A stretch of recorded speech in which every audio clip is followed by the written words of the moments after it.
whatnot. You've had time to break down the film. Here's a couple I'm sorry. That was my fault. What did you think of Brandon Peters his first game? For his first start for us, I thought he played really well. Really was in control. Saw the field well. Made great decisions, I thought. Probably the one thing he'd probably like to have back, he'll probably tell you, missed a couple throws down the red zone that could have been touchdowns. One of them I don't think was his fault. We got to get a better route by the wide out, but one of them he missed a DJ. So, but I thought he did play well. Played really well for his first start here, and got something to build on. How important is balance with this offense now? It feels like you can do whatever you want on any down, or you'll see that on time. Well, I hope we can do whatever we like. That'd be nice, right, if we could do that. I've always said you want to be as balanced as you can. You never want to be one-dimensional. If you are, you probably will hit a roadblock at some point in time. And I think at times we did some good things last year. We also hit some roadblocks. And I think because of some of those deficiencies is what caused some of it. Hopefully, my goal is to be more balanced. And once again, balance don't mean 50-50 run, 50-50 pass. That means being able to run it or throw it whenever you want and do it efficiently. So to me, that's the key. And we're not there, but we're working that. We're working towards it, and I like the path our guys are on right now. Obviously, tough years with Mike Epstein has been bad on that, but how's this impact? The running back from the Johnson. The heart goes out for the kid because he does everything right. He does everything you ask of him. He's as good as a teammate as there is. All I can think about is Mikey Dudek, right? It's the same scenario. Like all this young man does is does everything right. And if anybody deserves to have success, it's Mike Epstein. And he might have had the best fall camp of any of the backs we had. I was excited to see watching him take off this year. But like I told him down in the locker room, I just saw him a little bit ago. I talked to his mom and dad as well. I said, there's a reason for everything. It happens. We're going to come back stronger and better than ever. We don't know what that silver lining is right now, but at the same time, we're going to hope and faith that the Lord takes care of him, and all of a sudden he comes out and does something he's never been able to do before in the future. What does this kind of mean for guys like Jakari Norwood, Rayvon Bonner, Dre Brown to step up? Yeah, I mean, once again, you say it with a heavy heart. It's next man up. And, I don't want to sound cold and callous because I feel bad for Mike, but at the same time, we're still going to kick this football off on Saturday. And we got to make sure we have guys ready to play. And I think Mike would want those guys to be able to step up and take his role and take off and run with it. And we have guys, in my opinion, that can be starters on a lot of teams in the Big Ten, in my opinion. So I feel good about that room. I've said that all along. Now just go carry a little bit more weight than what they did before. When you talk about offensive balance, you have balance within your receivers too, how different guys catch a pass. What does that allow you offensively to have so many targets in the line? Well, it tells you, one, that Brandon Peters was seeing the field, right? He's reading coverages and taking what the defense gives him at times. And there were times we tried to dive across some things up, try to take shots, certain people. But it tells me he was seeing the field. It gives me confidence in the play caller that now when I throw the ball in a certain area, I know it's going to be caught. I know, or it has a great chance to be caught, I should say. Whenever your second down call is 2nd and 4, 2nd and 5, 2nd and 3, you're constantly staying ahead of the chains. That's a great position for a play caller to be in. When you're 2nd and 10, 2nd and 15, that's miserable. I need help when it comes to that. So I told our guys, make sure you keep doing what you're doing, keep getting better at your skill. We've been catching the ball pretty well throughout fall camp as well, much better than we did last year.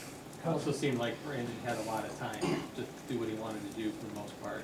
How well did the O-line do to protect him? I think they did pretty well. He had pretty much a clean pocket for the most part.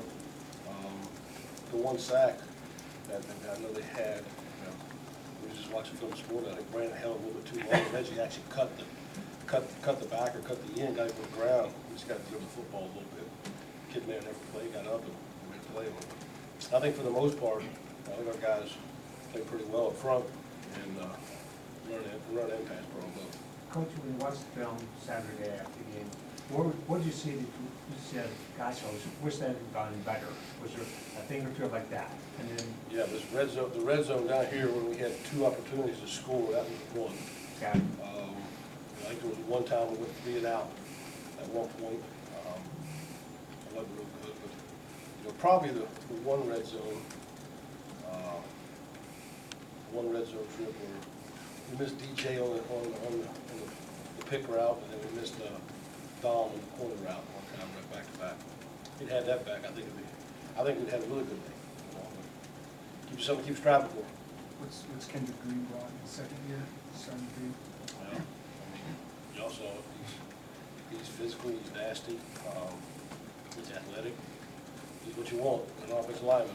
And you know, he pulled one time on the counter and just completely mollywhopped this dude. I'm not sure, it was beautiful. You know what I mean? Loved it. I could watch it all weekend. I had it on rewind in my house, checking him out. But I just love what Kendrick brings from a mentality standpoint to our, not just the offensive line, but to our entire offense. He's the type of player you want. Coach Smith just talked about the challenges going on the road. For you as an offensive guy, what are the things you have to worry about that maybe you didn't have to worry about Saturday? Did I pack the right clothes? Did the kids bring their, you know, thank goodness for Trent and Chestnut in the equipment crew, because I know half our kids will probably forget their damn helmet or something. So we don't have to worry about that. It's just the difference of a routine, you know. And Coach Smith does a great job of trying to schedule out the day as close as possible to what we would do here.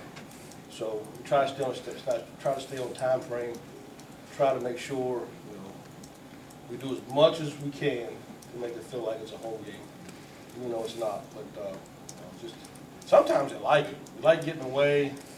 You like getting, you know, sometimes you don't feel the pressure as much when you're playing in front of your parents or whatnot. Some kids just like getting away from it sometimes. So, you know, bottom line is, the field's 100 yards long, right? 53 to third.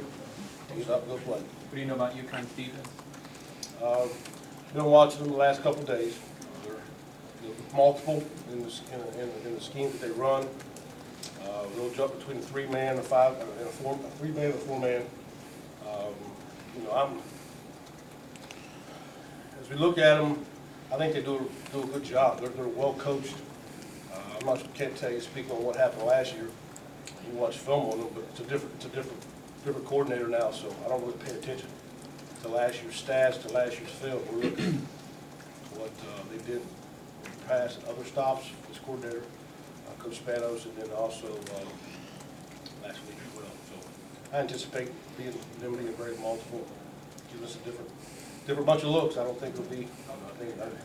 I think he'll try to. He's as good as you know. He's had a great career throughout his coaching career, and been very effective wherever he's been. So I'm sure it won't be no different Saturday. Rod, I know the guys had a lot of fun with Brandon after that 20-yard touchdown run Yeah. that he had. What was your reaction to that play? I told you he wasn't the hope, right? I tell y'all. But no, he can. You know, he big boy can get up and scoot when he wants to. And he said he got on here for Coach. I think that was my longest run ever. That's so good. I think it'll be your last one. It better not be. You know, so I was proud of him. I tell you what, he did a great job. I told him to film it today, and he pulled it, made a good read. The read part was easy. The part was impressive was him running, and if you watch it, he set his block up. He chased the outside hip of his lead blocker. And when that defender went outside, boy, he made it cut off the butt and scored. That was, to me, that was the impressive part. I said, hell, you like you did this before. You know? I was proud of him. Coach, you mentioned that a little bit earlier that Peters did a good job of taking what the defense gave him. Does that allow you to open up your playbook more this weekend in terms of like play action and more of the balance that you mentioned you want? Opening the playbook, well, I mean, let's see, we ran our zones, we ran our counters, we ran sweeps, we ran play action shots, we ran drop back. I mean, we opened some things up, you know, Saturday. Not like we was hiding anything now. You know, depending on how defense plays, it's depending on sometimes what you may or may not call. Based upon how Akron was playing, you know, that's what we felt would be best for us going in, what we did to attack those guys. So this week could be very similar. There's some similarities. There could be some differences as well, because there are some differences between Connecticut's defense compared to to Akron. At the same time, we'll continue to expand what we're doing. There's more to what we do offensively than what you saw Saturday. When you dialed up, that's the art of it, so have to stay tuned, all right? Robbie, you talked about last year, Reggie was like your one big playmaker, right? And now it feels like this year you have Trayvon and Bebe and Ricky's kind of back and better. How nice is it to have a lot more options? How does that make your job a little bit easier where you can not rely on just one dude to? Well, what it does, in my opinion, instead of having to go 10, 15 play drives, everything has to be right. Every call has to be right, every situation's got to be right for us to make a play. It now allows you to, in my opinion, spit the ball out on the perimeter, make one guy miss, he does it, and all of a sudden a short pass all of a sudden turns into a long game.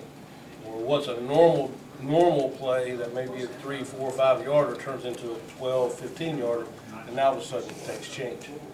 So basically the bottom line, the players make you look a lot better, probably what you really are, and that's what you want. That's exactly what I want. I don't want to have to be right every snap for 20 snaps in a drive series. That's miserable. It's hard.